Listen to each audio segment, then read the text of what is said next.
السلام عليكم ورحمة الله تعالى وبركاته. الحمد لله الذي كفى والصلاة والسلام على عباده الذين اصطفى. أما بعد فقد قال الله تبارك وتعالى في القرآن العظيم وفي فرقان الحميد: فأعوذ بالله من الشيطان الرجيم بفضل بسم الله الرحمن الرحيم ولهن مثل الذي عليهن بالمعروف. صدق الله العليم. وقال نبينا وحبيبنا وشفيعنا محمد صلى الله عليه وسلم: خيركم لأهلي وأنا خير لأهلي، أو كما قال عليه الصلاة والسلام. سبحانك لا علم لنا إلا ما علمتنا إنك أنت العليم الحكيم. رب اشرح لي صدري ويسر لي أمري واحلل عقدة من لساني يفقهوا قولي. اللهم صل على سيدنا محمد وعلى آل سيدنا محمد وبارك وسلم عليه. அல்ஹம்துலில்லாஹ். அல்லாஹ்வினுடைய மிகப்பெரும் கிருபையினால் உன்னதமான ரமலான் மாதத்தினுடைய 23வது தராவி தொழுகையை நிறைவு செய்துவிட்டு நாம் எல்லாம் அமர்ந்திருக்கிறோம். அல்லாஹு ஜல்ல ஷானு வ தஆலா இந்த நாளில் தரக்கூடிய அனைத்து விதமான பாக்கியங்களுக்கும் சொந்தக்காரர்களாக நம் அனைவரையும் ஆக்கியருள் புரிவானாக. இந்த கடைசி பத்தில் அல்லாஹு தஆலா என்னென்ன கெடுதிகளை விட்டும் பாதுகாப்பு தருவதாக நமக்கு வாக்களித்திருக்கிறானோ அனைத்து பாதுகாப்புகளையும் பெற்றுக்கொண்ட நல்லடியாருடைய கூட்டத்திலே அல்லாஹு தஆலா நம் அனைவரையும் சேர்த்தருள் புரிவானாக. ஆமீன்.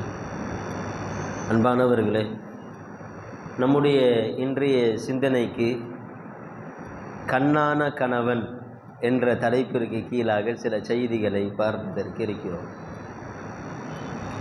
நாளைய தினத்தில் இன்ஷா அல்லாஹ் மகிழ்வூட்டும் மனைவி என்கின்ற தலைப்பிற்கு கீழாக சில செய்திகளை பார்ப்போம். அது ஏன் என்றைக்கும் இல்லாமல் இன்றைக்கி டாப்பிக்கு சொன்னோன்னா நாளைக்கு இந்த டாப்பிக்கும் இருக்குது அப்படின்னு சொல்வதற்கான காரணம் என்ன அப்படின்னு சொன்னால், கணவன்மார்களுக்கு மட்டும் உபதேசங்கள் இல்லை, மனைவிமார்களுக்கும் உபதேசம் இருக்கிறது என்பதையும் நாம் சொல்லிக்கிறோம். ஆனால் இதே இதில் மன்னடி லஜ்னத்துல் முஹ்சினின் எல்எம்டின் மதரசா ஒரு மஸ்ஜித் இருக்குது. மஸ்ஜிதுடைய ஒரு ப்ரோக்ராமில் கணவனுடைய கடமை என்கிற தலைப்பில் நமக்கு ஒரு பேசுவதற்கான ஒரு வாய்ப்பு கிடைத்தது. அப்போ பேசி முடித்தோன்னே வாழ்க்கையில் ரொம்ப அடிபட்டவர் நினைக்கிறேன் ஒரு பெரியவர் வந்து சந்தித்து முசாஃபா செஞ்சுட்டு, உங்களுக்கு கல்யாணம்லாம் ஆயிடுச்சா, எத்தனை வருஷம் ஆகுது? நான் 42 வருஷம் அனுபவிச்சுட்டு இருக்கிறேன். வெறும் கணவனுடைய இதை மட்டும் பேசிக்கிட்டீங்க, நல்லா திருப்தியாக பேசிட்டீங்க. இந்த நிகழ்ச்சிக்கு அவளும் வந்திருக்கிறா. இன்றைக்கி நான் வீட்டுக்கு போனாக்க எல்லாம் நடந்த மாதிரி தான் என்பதாக அவர் ரொம்ப வருத்தப்பட்டார். அதனால் முன்கூட்டியே சொல்லிவிடுகிறேன், நாளைக்கு மகிழ்வூட்டும் மனைவி என்கின்ற தலைப்பிற்கு கீழாக மனைவியினுடைய கடமைகளை குறித்தும் இன்ஷா அல்லாஹ் பேசுவோம். உண்மையிலேயே கணவன் மனைவி என்கின்ற இந்த பந்தம் இருக்கிறது, உறவு இருக்கிறது, இது ஒரு அற்புதமான ஒரு உறவு. இது அற்புதமான ஒரு உறவு. இருக்கக்கூடிய உறவுகளில் வித்தியாசமான உறவு. கண்ணிய அடிப்படையில், மேன்மை அடிப்படையில், நாம சிறப்பு அடிப்படையில் நாம பார்த்தோம் என்றால், கணவன் மனைவி என்கின்ற உறவு என்பது இந்த உலகத்தில் உதயமான உறவல்ல, சுவனத்திலேயே உதயமாகிய முதலாவது உறவு என்பது கணவன் மனைவி என்கின்ற உறவு தான். யா ஆதமுஸ்குன் அன்த வஸௌஜுக்கல் ஜன்னா, ஆதமே நீயும் உன்னுடைய மனைவியும் சுவனத்திலே சந்தோஷமாக இருங்கள் என்பதாக அல்லாஹ் சொல்கிற பொழுது நீயும் ஹவ்வாவும் என்பதாக சொல்லல, வஸௌஜுக்கல் ஜன்னா, உன்னுடைய மனைவியும் என்பதாக அல்லாஹ் சொன்னான். ஆதம் அலைஹிஸ்ஸலாத்து வஸ்ஸலாம் அவர்களுக்கு பிள்ளை பிறந்து அவர்கள் பெற்றோர்களாக தாய் தகப்பன் என்கின்ற உறவு இந்த பூமியிலே உதயமாகிறது. அதற்கு முன்பதாகவே அங்கு கணவன் மனைவி என்கின்ற உறவு என்பது உதயமாகி விட்டது என்பதை அல்லாஹு ஜல்ல ஷானு வ தஆலா குர்ஆனிலே சுட்டி காண்பிக்கிறார். இரண்டாவது சிறப்பிற்குரிய அம்சமான உறவுகளில் கணவன் மனைவி என்கின்ற உறவு மறுமை நாள் வரையிலும் மறுமையிலும் நீடிக்கக்கூடிய ஒரு உறவு என்பது இந்த கணவன் மனைவி என்கின்ற உறவு.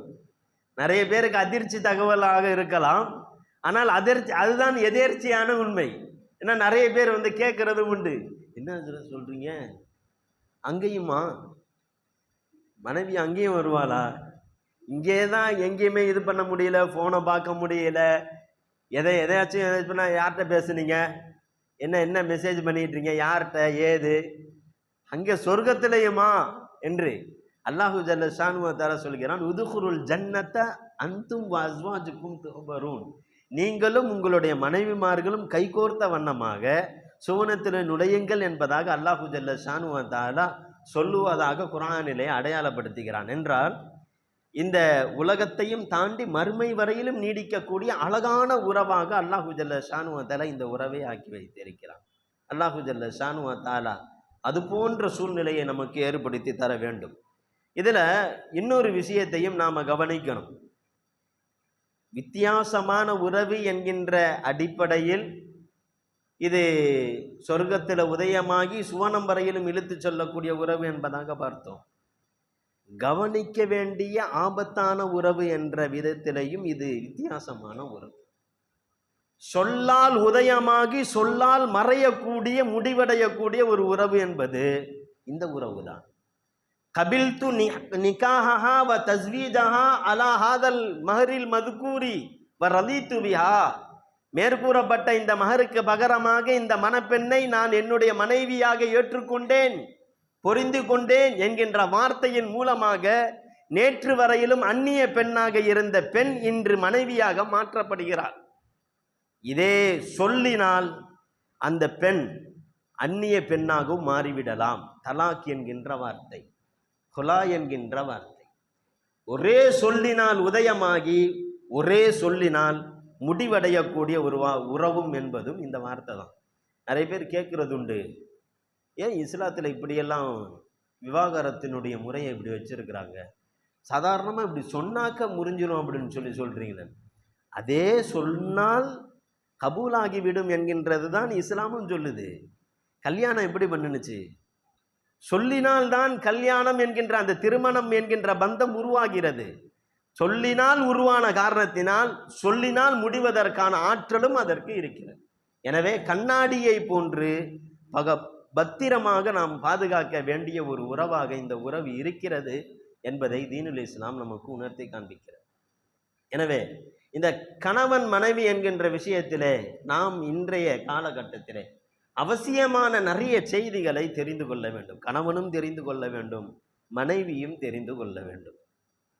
அதில் முதலாவதாக கணவனாக இருக்கக்கூடியவர்களுக்கு பெரும்பாலும் நம்முடைய மனநிலை என்னவென்று சொன்னால், கணவனை கல்யாணம் முடிச்சிட்டோம் அப்படின்னு சொன்னால் அந்த பெண்ணாக இருக்கக்கூடியவள் அவளுடைய உணர்வுகள் அனைத்தையுமே இறக்கி வச்சிடணும். அவளுக்குன்னு விருப்பம் எதுவும் இருக்கக்கூடாது. தன்னுடைய விருப்பம் எதுவோ அது மட்டுமே அங்கு நிலைநாட்டப்பட வேண்டும். நம்முடைய மனைவி என்பவள் வெளியிலே தான் நாம் சொல்லவில்லையே தவிர ஒரு அடிமையை போன்று நடத்துவது, அவளுக்கென்று ஒரு பேச்சு சுதந்திரம் இல்லை, கருத்து சுதந்திரம் இல்லை, விருப்பப்படுவதற்கான எந்த ஒரு அனுகூலமும் அவளுக்கு கொடுக்கப்படுவதில்லை, அல்லது தன்னுடைய தேவைகளை மற்றும் பூர்த்தியாக்கக்கூடிய கூலி வாங்காத ஒரு பணிப்பெண்ணாக செயல்படுத்தப்படுவதை உலகம் முழுக்க நாம் பார்க்கிறோம். இதுதான். ஆனால் இதற்கும் இஸ்லாத்திற்கும் சம்பந்தம் இருக்கிறதா? கல்லானாலும் கணவன் புல்லானாலும் புருஷன் என்கின்ற வார்த்தை தமிழிலே இருக்கிறது. அது என்ன அர்த்தம்? எவ்வளவு கரடு முருடாக உங்களுக்கு எதிராக செயல்பட்டாலும் சரி, அடித்தாலும் சரி, உன்னை உதைச்சாலும் சரி, எப்படி உன்னை காயப்படுத்தினாலும் சரி, அவனை நீ உன்னை தாங்க வேண்டும். எந்த ஒன்றுக்குமே இதான். கல்லாக இருந்தாலும் அவன் கணவன், புல்லாக இருந்தாலும், ஒன்றுக்கும் உதவி இல்லாதவனாக இருந்தாலும், வெறுமனே உடல் நோய் வாய்ப்பட்டுட்டாரு, பாதிக்கப்பட்டுட்டார்ல, வெறுமனே பொண்டாட்டியினுடைய மனைவியினுடைய சம்பாத்தியத்தில் குடித்துவிட்டு தன்னுடைய வாழ்க்கையை கடத்தக்கூடிய கணவன்மார்களும் இருக்கிறாங்க. சமுதாயத்தில் சம்பாதிக்கிறதே இல்லை. புள்ள குட்டி யாரையுமே எதையுமே பார்க்கறது இல்லை. பிள்ளைகளுடைய பாதுகாப்பு, பிள்ளைகளுடைய வாழ்வாதாரம், எதிர்காலத்தினுடைய சூழல், எதை பற்றி கவலை இல்லை. பொண்டாட்டி வெளியில் போய் ஏதாச்சும் பாத்திரத்தை கழுவிட்டு, ஏதாச்சும் ஒரு வீட்டில் போய் பெருக்கிட்டு, சம்பாதிச்சு துணி துவைச்சிட்டு வருவாள். வந்ததற்கு பின்பு அவளை அடித்து அவளிடமிருந்து காசை வாங்கி குடித்து விட்டு காலத்தை கழிக்கக்கூடிய கணவன்மார்கள். இப்படிப்பட்ட கணவன்மார்கள் தேவையா? புல்லானாலும் புருஷன், ஒன்றுக்கும் உதவாகரையா இருந்தாலும் அவனை நீ வைத்துக்கொள், அவனை நீ பாதுகாக்க தான், அவனுக்கு கல்யாணம் முடிஞ்சிருச்சுன்னா அவ்வளோதான் என்கின்ற நிலை. இது இஸ்லாத்திற்கு அப்படியே எதிரான நிலை என்பதை நாம் தெளிவாக புரியணும். நாம் பார்க்குற வரதட்சணையாக இருக்கட்டும், அது மாதிரி பெண் சிசு கொலையாக இருக்கட்டும், எத்தனை விஷயங்கள், பெண் சிசு கொலையாக இருக்கட்டும், எல்லாமே இதிலிருந்து வந்தது தான். ஏன்? குழந்தை பிறந்துருச்சு, ஆண் குழந்தையா பெண் குழந்தையா? பெண் குழந்தை. பெண் குழந்தை என்றால் எனக்கு பிடிக்காது, எந்த தாயாச்சும் விடுவாளா? ஆனால் தாய்க்கு அங்கே அனுமதி இல்லை. தாய்க்கு அனுமதி இல்லை. புருஷன் தான் அதை முடிவு செய்யணும். யார் சொன்னா? தீனுல் இஸ்லாத்தை பொறுத்தவரையிலும் குழந்தைக்கு பால் கொடுப்பதை கூட அவள் விரும்பினால் தான் கொடுக்க வேண்டும். உன் பிள்ளைக்கு நான் உன்னுடைய பிள்ளையை நான் பெற்றெடுத்து விட்டேன், உன்னுடைய பிள்ளைக்கு நான் பால் கொடுக்க வேண்டும், எனக்கு இவ்வளவு ஊதியம் வேண்டும் என்பதாக அந்த பெண்மணி கேட்டு விட்டாள் என்றால் அந்த ஊதியத்தை கொடுக்கும்படி தீனுல் இஸ்லாம் குர்ஆன் நமக்கு சுட்டி காண்பிக்கிறது. ஆனால் எந்த அளவுக்கு? கல்லானாலும் கணவன், புல்லானாலும் புருஷன் என்கின்ற அந்த வார்த்தை எந்த அளவுக்கு போகுது? தன்னுடைய குழந்தை உயிரோடு இருக்கணுமா இருக்கக்கூடாதா? அதை யார் முடிவெடுப்பது? கணவன் மட்டும்தான் முடிவெடுப்பான், மனைவி முடிவெடுக்கவே கூடாது என்கின்ற நிலை. உடன்கட்டை ஏறுதல். கணவன் மூத்தா போயிட்டாரா, நீனும் கூட சேர்ந்து எரிஞ்சிரு. நீனும் எனக்குன்னு ஒரு வாழ்க்கை இருக்கு, எனக்குன்னு ஒரு உணர்வு இருக்கு. இல்லை, கணவன் இறந்துட்டாரு, இனிமேல் இந்த உலகத்தில் வாழ்றதுக்கு லாய்க்கு இல்லை, நீனும் அவனோடு சேர்ந்து எரித்து அவனையும் உயிரோடு எரிக்கப்பட்ட காலங்கள் இருக்கதான் செய்தது. இதெல்லாம் ஏன் வந்துச்சு? அதே மாதிரி வரதட்சணை, இதெல்லாம் எப்படி வந்துச்சு? ஒரு பெற்றெடுத்த தாய் தன்னுடைய பிள்ளையை இப்படி காசு கொடுத்து அற்பமான முறையிலே தன்னுடைய குழந்தையை, தன்னுடைய பெண் குழந்தையை மட்டமாக நினைப்பாளா? நினைக்க மாட்டாள். ஆனால் இங்கே எடுக்கக்கூடிய முடிவு எப்படி வந்தது? இது எல்லாமே அந்த வார்த்தையின் அடிப்படையிலே வந்தது என்பதை நாம் இங்கே கவனிக்கிறோம். ஆனால் இஸ்லாம் என்ன சொல்கிறது? வலஹுன்ன மித்லுல்லதி அலைஹின்ன பில் மஅரூஃப். கணவன் மனைவி என்கின்ற உறவில் உங்களுக்கென்று எப்படி உரிமைகள் இருக்கிறதோ அதே போன்று அவர்களுக்கும் சில உரிமைகள் இருக்கிறது. ஏன்னா உங்களுக்கு மட்டும் லிபாசுல் ஹுன்ன லிபாசுல்லக்கும் வாந்தும் லிபாசுல்லஹும், நீங்கள் அவர்களுக்கு ஆடை, அவர்கள் உங்களுக்கு ஆடை. எப்படி ஆடை அலங்காரம் இப்படி இருக்க வேண்டும் என்பதாக நீங்கள் விரும்புகிறீர்களோ அதுபோன்று தன்னுடைய ஆடை எப்படி இருக்க வேண்டும் என்பதை விரும்பக்கூடிய உரிமையும் அவளுக்கும் இருக்கிறது. சரிக்கு சமமாக தீனுல் இஸ்லாம் சொல்லி காண்பிக்கிறது. வலஹுன்ன மித்லுல்லதி அலைஹின்ன பில் மஅரூஃப். இன்னைக்கு எந்த அளவுக்குன்னா பெண்கள்கிட்ட மசூரா கேட்கக்கூடாது, நம்மள்கிட்டயே இருக்குது.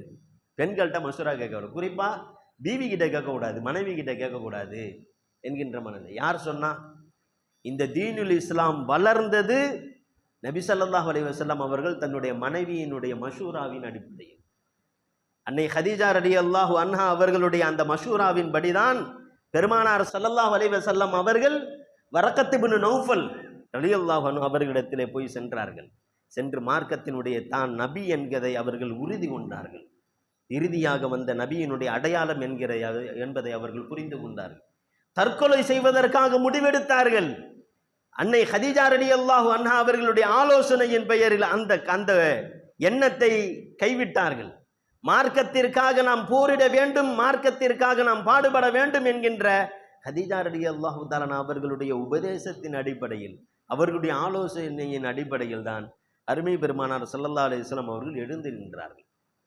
ஹுதைபியா உடன்படிக்கை, உம்மு சலமா ரலியல்லாஹு அன்ஹா, ஹுதைபியா உடன்படிக்கையில் சஹாபாக்கெல்லாம் சொல்லு கேட்கல, ரொம்ப அப்செட் ஆகிட்டாங்க ரசூலுல்லாஹி ஸல்லல்லாஹு அலைஹி வஸல்லம். அந்த நேரத்தில் பெருமானார் ஸல்லல்லாஹு அலைஹி வஸல்லம் அவர்கள் யாருடைய மஷூராவின்படி செயல்பட்டார்கள்? உம்மு சலமா ரலியல்லாஹு அன்ஹா. அப்போ இதெல்லாம் எப்படி நம்மள்கிட்ட வந்துச்சு? இஸ்லாம் இந்த அளவுக்கு நமக்கு தெளிவான முறையில் உனக்கான வாழ்க்கைக்கான பார்ட்னர் இப்படி செயல்படணும், சரியான முடிவுகள் அங்கிருந்து வந்தது என்று சொன்னால் அதை எடுத்துக்கொள்வதிலே தவறில்லை. என்பதை தீனுல் இஸ்லாம் சொல்லி காமிக்குது. ஆனால் இது மாதிரியான தவறான அபிப்பிராயங்கள்லாம் எப்படி சொல்லப்பட்டுச்சு? பலவீனமான செய்திகள், இட்டுக்கட்டப்பட்ட ஹதீஸுகள். ஏதோ அலி ரலியல்லாஹு மட்டையில் போய் ஏறுவாங்களாம், ஃபாத்திமா ரலியல்லாஹு அன்ஹா சொல்லுவாங்களாம், இது காய்ந்த மட்டையாக இருக்குது, அதில் கை வைக்காதீங்க அப்படின்னு சொல்லி சொல்லுவாங்களாம். உடனே அலி ரலியல்லாஹு பார்ப்பாங்களாம், ஆஹா மனைவியுடைய சொல் பேச்சு நாம் கேட்கக்கூடாதே அப்படின்னு சொல்லி அவர்கள் வேற மட்டையில் கை வைப்பாங்களாம். மற்றனா அவங்க வலிக்கிட்டு கீழே விழுந்துருவாங்களாம். உடனே இது மாதிரி ரசுல்லா மனைவியினுடைய சொல் பேச்சு கேட்கக்கூடாதுன்னு சொல்லி நம்ம செஞ்சோம், கடைசியாக கீழே விழுந்துட்டோமே அப்படின்னு சொன்னோன்னா நபி ஸல்லல்லாஹு அலைஹி வஸல்லம் சொல்லுவாங்களாம், நீங்கள் வேண்டாம் மேலே போய் பாருங்கள் அந்த மட்டையில் என்ன இருந்துச்சு. ஃபாத்திமா எந்த மட்டையை பிடிக்க சொன்னார்களோ அந்த மட்டையை போய் பாருங்கள் என்பதாக சொன்ன உடனே ஐஷா அலி ரலியல்லாஹு அன்ஹு அந்த மட்டையை போய் பார்ப்பாங்களாம். அதில் கருணாக பாம்பு வந்துருக்குமா. எவ்வளவு பெரிய இட்டுக்கட்டான ஒரு செய்தி. பெருமானார் ஸல்லல்லாஹு அலைஹி வஸல்லம் மீதும் இட்டுக்கட்டு, ஃபாத்திமா ரலியல்லாஹு மீதும் இட்டுக்கட்டு, அலி ரலியல்லாஹு தஆலா அவர்களின் மீதும் இட்டுக்கட்டு. எதுக்கு? பொம்பளை பேச்சு கேட்கக்கூடாது, கொண்டாட்டி பேச்சு கேட்கக்கூடாதுன்னு சொல்லி இட்டுக்கட்டான ஹதீஸ்கள், சஹீஹான ஹதீஸ்கள் நமக்கு தெளிவான முறையில் இருக்கிறது. இந்த தீனுல் இஸ்லாம் நமக்கு சொல்லி காமிக்கக்கூடிய விஷயம் என்னவென்றால், தனக்கானவன் தன்னுடைய வாழ்க்கைக்காக, தன்னுடைய பார்ட்னராக தன்னுடைய வாழ்க்கையை அர்ப்பணம் செய்துவிட்டு தன்னோடு இணைந்தவள் என்கின்ற வருகிற பொழுது அவளுக்கென்று கொடுக்க வேண்டிய சில இடங்கள் இருக்கிறது என்பதை தீனுல் இஸ்லாம் சுட்டி காண்பிக்கிறது. 3 அம்சங்களை மட்டும் பார்த்துவிட்டு விரைவாக நாம் முடித்து விடுவோம். முதலாவது, கணவன், கண்ணானான கணவன் என்று சொன்னால் உடனே நாமும் சந்தோஷம் அடையக்கூடாது. கண்ணானான கணவன் என்பது அவர்களுடைய ஆங்கிள், யாருடைய ஆங்கிள்? மனைவியுடைய ஆங்கிள். அவர்களுடைய பார்வையில் கண்ணானான கணவன் என்பது எப்படி இருக்கும்? பெருமானார் ஸல்லல்லாஹு அலைஹி வஸல்லம் அவர்கள் சொன்ன பண்புகள் என்ன என்பதை பார்க்கிறோம். முதலாவது, உணர்வுக்கு மதிப்பூட்டக்கூடியவர்களாக இருக்க வேண்டும். அவர்களுடைய உணர்வுக்கு மதிப்பளிக்கக்கூடியவர்களாக இருக்க வேண்டும். பெருமானார் ஸல்லல்லாஹு அலைஹி வஸல்லம் அவர்கள் சாதாரணமாக தெருவிலே நடந்து செல்லக்கூடிய மனநிலை பாதிக்கப்பட்ட பெண்ணிடத்திலேயும் கூட அவர்களுடைய உணர்வுகள் பாதிப்பு அடையாமல் பெருமானார் ஸல்லல்லாஹு அலைஹி வஸல்லம் அவர்கள் வாழ்ந்திருக்கிறார்கள் என்றால் தன்னுடைய மனைவிமார்களுடைய விஷயத்திலே சொல்லவா வேண்டும்? எத்தனை விஷயங்கள். ரசூலுல்லாஹி ஸல்லல்லாஹு அலைஹி வஸல்லம் படுத்திருக்கிறாங்க, எந்திரிச்சு தொழுவுன்னு நினைக்கிறாங்க. எந்திரிச்சு தொழுவுன்னு நினைக்கும் பொழுது பெருமானார் ஸல்லல்லாஹு அலைஹி வஸல்லம் அவர்கள் தன்னுடைய மனைவியிடத்திலே அனுமதி கேட்கிறார்கள். யா ஐஷா அலா தஅதனீன ஃபீ அன் அத்தஅபுதுல்லாஹ ரப்பி, என்னுடைய ரப்பான அல்லாஹ்வை வணங்குவதற்கு எனக்கு அனுமதி தெரியா? நான் போய் தொழுவாமா? நான் போய் அல்லாஹ்வை போய் தொழுவணும்னு நினைக்கிறேன், நான் தொழுவா என்று அனுமதி கேட்கிறார். ஐஷா நாயகி சொல்கிறார்கள், யா ரசூலல்லாஹ், நீங்கள் தொழுவுறதுல எனக்கு என்ன இருக்கு? உங்களுடைய ரப்பிடத்தில் நெருங்கிறது எனக்கும் சந்தோஷம், நீங்கள் போய் தொழுவுங்கள் என்பதாக சொல்கிறார்கள். இங்கே கவனிக்கணும், ரசூலுல்லாஹி ஸல்லல்லாஹு அலைஹி வஸல்லம் எதுக்கு அனுமதி கேட்கிறார்கள்? எதுக்கு கேட்கிறார்கள்? இன்னைக்கு சாதாரணமாக ஒரு குர்ஆன் ஓதிக்கிட்டு இருக்கோம், மனைவி ஏதாச்சும் என்ன பண்ணிட்டு இருக்க தெரியுமா? ஓதிக்கிட்டு இருக்கிறேன். ரசூலுல்லாஹி ஸல்லல்லாஹு அலைஹி வஸல்லம் எப்படி இருந்தார்கள்? இஅ்திகாஃப்ல இருக்கிறாங்க. ஏதோ ஒரு குடும்ப விஷயமா உனக்கு வேற நேரமே கிடைக்காதா? கரெக்டா நான் எப்ப இஅ்திகாஃப் இருப்பேன் பாரு, அப்ப பார்த்து ஏதாச்சும் உனக்கு வரும். அப்படி இல்லை. ரசூலுல்லாஹி ஸல்லல்லாஹு அலைஹி வஸல்லம் கண்ணியமான முறையில் இருந்து அவர்களுக்கான தேவைகளை, அவர்களுக்கான விளக்கங்களை கொடுத்து விட்டு பெருமானார் ஸல்லல்லாஹு அலைஹி வஸல்லம் அவர்கள் சென்றார்கள் என்பதாக பார்க்கிறோம். வீட்டில் ரசூலுல்லாஹி ஸல்லல்லாஹு அலைஹி வஸல்லம் தொடப்பத்தை எடுத்து பெருக்கினாங்கன்னு கற்பனை பண்ண முடியுதா? நாம் என்ன ரசூலுல்லாஹ்விட மிகப்பெரிய ஆளா? ரசூலுல்லாஹி ஸல்லல்லாஹு அலைஹி வஸல்லம் பாத்திரங்களை கழுவக்கூடியவர்களாக, வீட்டினுடைய பொருட்களை அடுக்கி வைக்கக்கூடியவர்களாக, சமையலுக்கு உதவி செய்யக்கூடியவர்களாக, சில நேரத்தில் சமையலே செய்யக்கூடியவர்களாக, தன்னுடைய ஆடைகளை, கிழிந்து போன ஆடைகளை தைக்கக்கூடியவர்களாக, தன்னுடைய செருப்பை தைக்கக்கூடியவர்களாக, வீட்டை சுத்தம் செய்ய பெருக்கக்கூடியவர்களாக பெருமானார் ஸல்லல்லாஹு அலைஹி வஸல்லம் அவர்கள் இருந்தார்கள் என்பதாக ஐஷா ரலியல்லாஹு தஆலா அன்ஹா அவர்கள் சொல்கிறார்கள். என்றால் எந்த அளவிற்கு அவர்களுடைய விஷயங்களிலே கவனம் எடுத்தார்கள், அவர்களுடைய சிரமங்களிலே பங்கெடுத்தார்கள், அவருடைய உணர்வுகளை புரிந்து கொண்டு நடந்தார்கள் என்பதை நாம் கவனிக்கிறோம். எனவே கண்ணானான கணவன் என்று சொன்னால் அவருக்கு முதலாவதாக இருக்கக்கூடிய பண்பு உணர்வுகளை மதிப்பது. ஐஷா ரலியல்லாஹு அன்ஹா ஒரு விளையாட்டு போட்டி ஒன்று நடக்குது, அந்த விளையாட்டு போட்டியை எட்டி பார்க்கறதுக்கு முடியலை, கொஞ்சம் ஹைட்டாக இருக்கு அந்த இடம். உடனே ரசூலுல்லாஹி ஸல்லல்லாஹு அலைஹி வஸல்லம் ஐஷா நாயகியை தன்னுடைய தோல் புஜத்தின் மீது தூக்கி வைத்து கொண்டு அந்த விளையாட்டை காட்டி கொண்டு இருக்கிறார்கள். எதுவரையிலும் இரவினுடைய 2/3 பகுதிகள் ரசூலுல்லாஹி ஸல்லல்லாஹு அலைஹி வஸல்லம் அவர்கள் நின்று கொண்டே இருந்தார்கள். இதுவரை நின்று நாங்கள் நானே போதும் யா ரசூலுல்லாஹ் என்பதாக சொல்லக்கூடிய அளவுக்கு ரசூலுல்லாஹி ஸல்லல்லாஹு அலைஹி வஸல்லம் அவர்கள் அமைதியாக தன்னுடைய மனைவியினுடைய விருப்பத்தை நிறைவேற்றக்கூடியவர்களாக இருந்தார்கள் என்பதாக நாம் பார்ப்போம். இந்த விஷயத்தை ஒன்றுனையும் கவனிக்கணும். மனைவியுடைய விருப்பத்தை நிறைவேற்றுதல் அப்படின்னு சொன்னால் ஹலாலான விஷயத்தில், மார்க்கத்தினுடைய விஷயத்தில், புதுசாக ஒன்று போட்டிருக்கான் வாங்க போவோம் அப்படின்னு சொல்லி கூப்பிட்டாக்க மனைவியினுடைய விருப்பத்தை நிறைவேற்றுவதற்காக நான் இதோ கிளம்பி விட்டேன் அப்படின்னு சொல்லி கூட்டிகிட்டு போயிடக்கூடாது, அங்கே போய் காட்டிடக்கூடாது. அல்லாஹ் ரசூல் தடுத்திருக்கிறான், இந்த விஷயத்தை செய்யக்கூடாதுன்னா செய்யக்கூடாது, இந்த விஷயத்தை சொல்லக்கூடாதுமா அப்படிலாம் வார்த்தையில் அஸ்தக்ஃபிருல்லாஹ் என்பதாக நாம் சொல்லி கொடுக்கணும். இரண்டாவது, ஒரு கணவனிடத்தில் இருக்கக்கூடிய பண்பு உபகாரத்தை மறக்கக்கூடாது. செய்த உபகாரத்தை நினைத்து பார்க்கக்கூடியவர்களாக. கல்யாணம் முடிச்சதுலேருந்து தன்னுடைய மனைவி தனக்காக செய்த உபகாரம் என்ன? ரசூலுல்லாஹி ஸல்லல்லாஹு அலைஹி வஸல்லம் ஆரம்ப காலகட்டத்தில் வாழ்ந்தவர்கள் அன்னை கதீஜா தான். ரசூலுல்லா ஹிஜ்ரத்துக்கு போகிறதுக்கு முன்னாடியே அன்னை கதீஜா இருந்தாலும் வஃபாத் ஆயிடுறாங்க. ரசூலுல்லாவினுடைய மரணத்தினுடைய நேரம், மதீனாவிலே ரசூலுல்லாஹி ஸல்லல்லாஹு அலைஹி வஸல்லம் மரணம் அடைகிறார்கள். அந்த நேரத்தில் ஒரு ஆடு அறுக்கப்படுது. எத்தனை ஆடுகள் எப்பொழுது விருந்து வச்சாலும் சரி ரசூலுல்லாஹி ஸல்லல்லாஹு அலைஹி வஸல்லம் அந்த பங்கை அர்சிலு இலா அஸ்திகாய ஹதீஜாவினுடைய தோழிகள் எல்லாம் இருப்பார்கள், அந்த தோழிகளுக்கு போய் கொடுத்துட்டு வாங்க என்பதாக ரசூலுல்லாஹி ஸல்லல்லாஹு அலைஹி வஸல்லம் சொல்லுவாங்க. அதே மாதிரி ஒரு தடவை ரசூலுல்லாஹ்வுடைய வஃபாத்துடைய நெருக்கத்தில் ஒரு ஆடு அறுக்கப்படுது. ரசூலுல்லாஹ் இதே வார்த்தையை சொல்கிறாங்க. உடனே ஐஷா நாய்க்கு கொஞ்சம் ரோசம். ஐஷா நாய்க்கு ஹதீஜா ஹதீஜா ஹதீஜா என்ன ஹதீஜா அப்படின்னு ரசூலுல்லாஹி ஸல்லல்லாஹு அலைஹி வஸல்லம் சொன்னாங்க. ஹதீஜா ருஸிகுத்து ஹுப்பிஹா, அல்லாஹு தஆலா அவளுடைய நேசத்தை என்னுடைய ரிஸ்காக எனக்கு வழங்கி இருக்கிறான். அவள் செய்த உபகாரம் என்ன தெரியுமா? இந்த துன்யாவே என்னை பொய்யன் என்பதாக சொன்ன பொழுது என்னை முதலாக ஈமான் கொண்டவர், நீங்கள் சத்தியவான் உண்மையான் என்பதாக சொன்னவர். நான் வறுமையில் இருந்தேன், அவள் செல்வ செழிப்பிலே இருந்தார்.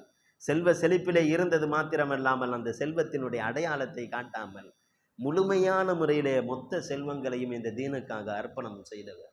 அவருடைய நான் நினைத்து பார்க்க வேண்டாமா? அவர்களை நான் மறுக்க மறக்க முடியுமா என்பதாக பெருமானார் ஸல்லல்லாஹு அலைஹி வஸல்லம் அவர்கள் நீண்டதாக பேசினார்கள். எப்பொழுது? வஃபாத்தாகி பல வருடங்கள் கழித்து தன்னுடைய மரணம் நெருங்கிய பொழுது கூட தன்னுடைய மனைவியினுடைய உபகாரத்தை நினைத்து பார்க்கக்கூடியவர்களாக இருந்தார். செய்தனா உமர் ரலியல்லாஹு தஆலா அவர்களிடத்தில் ஒருத்தர் வருவார். வீட்டில் ரொம்ப பிரச்சனையாக இருக்குது, ரொம்ப பேசுகிறா, போய் அமீருல் முஃமினீன் அவங்கள்ட்ட போய் சொல்லி கொடுத்து என்ன சாட்டடி ஏதாச்சும் வாங்கி கொடுக்க வேண்டியதுதான், ஏதாச்சும் ஒரு இன்னைக்கு 1 இல்லை 2 பாத்திரம்னு சொல்லிட்டு உமர் ரலியல்லாஹு தஆலா வீட்டுக்கு வராங்க. வீட்டு வாசலில் பார்த்தா உமர் ரலியல்லாஹு தஆலா அவர்கள் தலையை கீழே குனிந்த வண்ணமாக கையை கட்டிய வண்ணமாக நின்று கொண்டு இருக்கிறார்கள். அங்கே ஆச்சா பூச்சான்னு சொல்லி சண்டை உளுந்துக்கிட்டு இருக்கு. உமர் ரலியல்லாஹு தஆலா அமீருல் முஃமினீனா நல்லா பார்க்குறார், ஒத்து பார்க்குறார். ஆமாம், அமீருல் முஃமினீன். எவ்வளோ பெரிய அமீருல் முஃமினா இருந்தாலும் வீட்டுக்குள்ள எளிதானே, எவ்வளோ பெரிய புலியாக இருந்தாலும் அமீருல் முஃமினீன் இப்படி நிற்கிறாங்க. இப்படி நின்றுட்டு இப்படி கீழே கவனிச்சுக்கிட்டு இப்படியா சரி சரி விடு விடு என்ன ஆச்சு இதுதானே அப்படின்றாங்க. ஆனால் எப்படி நீங்கள் அப்படி செஞ்சுருக்கலாம் இப்படி செஞ்சுருக்கலாம் அப்படி இப்படின்னு சொல்லி சரியான பேச்சு. இவர் பார்க்குறாரு, யா அல்லாஹ் இதுக்கு நம்ம ஒய்ஃபே பரவாயில்லையே, இது நம்ம ரூட்டு மாதிரி வந்துட்டோமே அப்படின்னு சொல்லிட்டு போகிறாங்க. ஏதோ நிழல் வந்துட்டு போதே அப்படின்னு சொல்லி அமீருல் முஃமினீன் இப்படி எட்டி பார்க்குறாங்க. பார்த்துட்டாக்க பண்ணப்பா வாங்க என்ன நெஞ்சு நீ கொஞ்சம் நேரம் நில்லுமா, அமைதியாக இருமா, யாரோ வந்திருக்கிறாங்க, நான் என்னன்னு போய் கேட்டுக்கிறேன் அப்படின்னு தானே. இல்லை ஜி ஒன்றும் இல்லை ஜி பரவாயில்ல, இல்லை பரவாயில்ல சொல்லுங்கள், ஏதோ ஒரு விஷயத்திற்காக வந்துடுறேன். என்னையா அமீருல் முஃமினீன் ஜீத்து அன்னாஷ்கு இலைக்க, நான் ஏன் ஒரு பிரச்சனையை ஹுலுக்க சௌஜத்தி என்னுடைய பொண்டாட்டியுடைய பிரச்சனையை நான் உங்கள்கிட்ட சொல்கிறதுக்காக வந்தேன். ஆனால் பார்த்தா ஏன் பொண்டாட்டியை விட உங்களுடைய பொண்டாட்டியுடைய பிரச்சனை ரொம்ப பெருசாக இருக்குது. அதை பார்த்து எனக்கே சங்கடமாக இருந்துச்சு. சரி இப்படி தான் இருக்கும் போல், எல்லாருடைய லைஃபை இப்படி தான் இருக்கும் போல் நம்மளே சகிச்சுட்டுப்போம். அமீருல் முஃமினீனே சகிச்சுட்டு போகிறாரு, நம்ம சகிச்சுக்கிட்டு போவோம் என்பதாக சொன்ன பொழுது அதில் செய்தனா அமீருல் முஃமினீன் உமர் ரலியல்லாஹு தஆலா அவர்கள் சொல்கிறார், யா அஹி ஃபில் இஸ்லாம், என்னுடைய சகோதரன் இங்கே வா, இன்னமா தஹம்மல்து, நான் சகித்து கொண்டேன், கோலை என்பதாக நினைத்து விடாது. நான் சகித்து கொண்டு அந்த விஷயத்தை எல்லாம் கேட்டுக்கொண்டிருந்தது எதற்கு தெரியுமா? அவள் இன்னமா தஹம்மல்து லி ஹுகூகின் லஹா அலை, எனக்குன்னு சில உரிமைகள் எப்படி இருக்குதோ அது மாதிரி அவளுக்கும் சில உரிமைகள் அவளுக்கும் இருக்க தான் செய்கிறது என் மீது அவளுக்கும் சில உரிமைகள் இருக்க தான் செய்யுதுப்பா. இன்னம்மா ஹிய தப்பாகத்துன் லி தஆம், அவள் எனக்கான உணவை சமைக்கக்கூடியவளாக இருக்கிறாள். தப்பாகத்துன் லி தஆம், என்னுடைய உணவை சமைக்கக்கூடியவர்களாக இருக்கிறாள். வகசாலத்துன் லி தியாபி, என்னுடைய ஆடையை அவள் கழுகக்கூடியவளாக இருக்கிறார். முர்லிஅத்துன் அலா லி வலதி, என்னுடைய குழந்தைக்கு அவள் பாலூட்டக்கூடியவளாக இருக்கிறாள். வலைஸ ஸாலிக பிவாஜிபின் அலைஹா, இதுவெல்லாம் அவள் மீது வாஜிபாக இல்லை. இதெல்லாம் கண்டிப்பா செய்யணும் இல்லை, இதெல்லாம் செய்யணும்னா நான் காசு உங்களுக்கு வேணும் என்பதாக கேட்டான்னா கொடுத்துதான் ஆகணும். இதெல்லாம் அவள் செய்யணும்னு சொல்லி மார்க்கம் சொல்றது எதுக்காக? உபகாரத்தினுடைய அடிப்படையில், இஹ்சான் என்ற அடிப்படையில். கணவன் உன்னை கண்ணியமான முறையில் நல்ல முறையில் பார்த்துக்கிட்டான் அப்படின்னு சொன்னால் அந்த பார்த்ததுக்கு உபகாரமான முறையில் நீ இதெல்லாம் செய்யுமா என்பதாக தீனுல் இஸ்லாம் சொல்கிறதே தவிர இதையெல்லாம் செய்தாக வேண்டும் வாஜிப் என்பதாக இல்லை. ஹஜ்ரத் சையதுனா உமர் ரலியல்லாஹு தஆலா அவர்கள் சொல்கிறார்கள், சொல்லிவிட்டு சொல்கிறார்கள், வாலா தாலிக வயஸ்குனு கல்பி பிஹா அலை, இதையெல்லாம் போக என் அலல் ஹராமி, ஹராமான விஷயத்தின் மீது என்னுடைய நாட்டம் சென்று விடாமல் பாதுகாக்கக்கூடிய அற்புதமான ஒரு பெண்மணியாக இருக்கிறார். நேற்று வரையிலும் தன்னுடைய சகோதரனோடு விளையாண்டு கொண்டிருந்தாள், நேற்று வரையிலும் தன்னுடைய சகோதரர்களோடு தன்னுடைய காலங்களை கழித்து கொண்டிருந்தாள், தன்னுடைய தகப்பனோடு வாழ்ந்து கொண்டிருந்தாள், நேற்று வரையிலும் தன்னுடைய தாயோடு வாழ்ந்து கொண்டிருந்தாள்.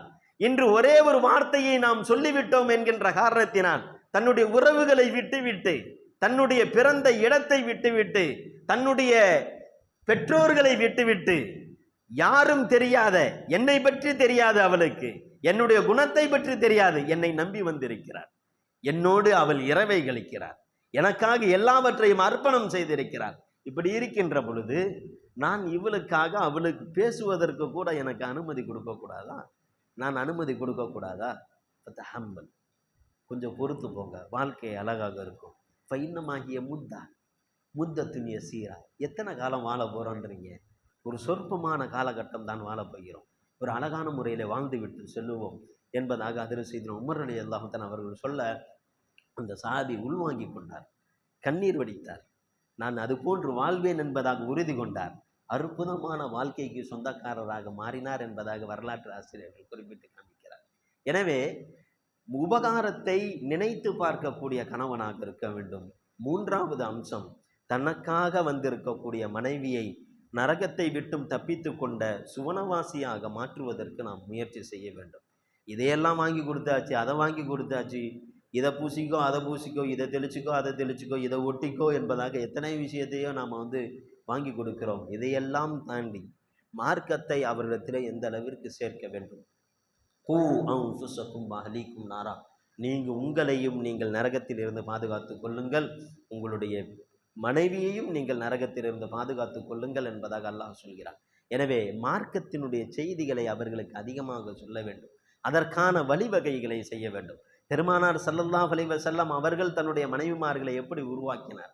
பெருமானார் ஸல்லல்லாஹு அலைஹி வஸல்லம் அவர்களுடைய மனைவி அன்னி ஆயிஷா ரலியல்லாஹு அன்ஹா அவர்கள் மட்டும் இல்லை என்று சொன்னால் இன்று நமக்கு நிறைய ஃபிக்ஹினுடைய விளக்கங்கள், சட்டங்கள் இல்லாமல் போயிருக்கும். பாதி சட்டங்கள், பாதிக்கும் மேற்பட்ட சட்டங்கள் அன்னை ஆயிஷா ரலியல்லாஹு அன்ஹா அவர்களிடமிருந்து வந்தது என்பதாக நாம் இன்னைக்கு குர்ஆனை விரித்து ஓதுகிறோம் என்று சொன்னால் அது யார் கொடுத்த பேரருள் என்பதாக நினைக்கிறீர்கள்? யார் செய்த உபகாரம் என்று நினைக்கிறீர்கள்? அன்னை ஹஃப்ஸா ரலியல்லாஹு அன்ஹா அவர்கள் செய்த உபகாரம். ஹதீஸ் என்றால், ஃபிக்ஹ் என்றால் அன்னை ஆயிஷா ரலியல்லாஹு அன்ஹா அவர்கள் என்று சொன்னால், இங்கு குர்ஆன் என்றால் அன்னை ஹஃப்ஸா ரலியல்லாஹு தஆலா அவருடைய பங்களிப்பு மிக முக்கியமானதாக இருக்கிறது என்பதாக பார்க்கிறோம். எனவே அன்பானவர்களே, நம்முடைய மனைவிமார்களை நாம் அல்லாஹ் கொடுத்த அமானிதங்களாக பேண வேண்டும். குல்லுக்கும் ராயின் ஓ குல்லுக்கும் மஸ்ஊலுன் அன் ரஅய்யதி, நீங்கள் ஒவ்வொருவரும் உங்களுக்காக உங்களிடத்தில் ஒப்படைக்கப்பட்ட அமானிதங்களை குறித்து விசாரிக்கப்படுவீர்கள். உங்களுடைய மனைவிமார்கள் கணவன்மார்களாக இருக்கக்கூடிய உங்களுக்கு கொடுக்கப்பட்ட அமானிதங்கள், அவர்களை பேணி பாதுகாப்பது, அவர்களை சொர்க்கவாசியாக மாற்றுவது என்பது உங்களுக்கு அல்லாஹு ஜல்ல ஷானு தஆலா கொடுத்திருக்கக்கூடிய கடமை என்பதாக பெருமானார் ஸல்லல்லாஹு அலைஹி வஸல்லம் அந்த ஹதீஸின் மூலமாக நமக்கு உணர்த்தி காண்பிக்கிறார்கள். அல்லாஹு ஜல்ல ஷானு தஆலா அப்பேற்பட்ட நல்ல அல்லாஹினுடைய பொருத்தத்திற்குண்டான நன்மக்களாக நம் அனைவரையும் ஆக்கியருள் புரிவானாக. ஆஹிர் தவானா அனில் அல்ஹம்துலில்லாஹி ரப்பில் ஆலமீன்.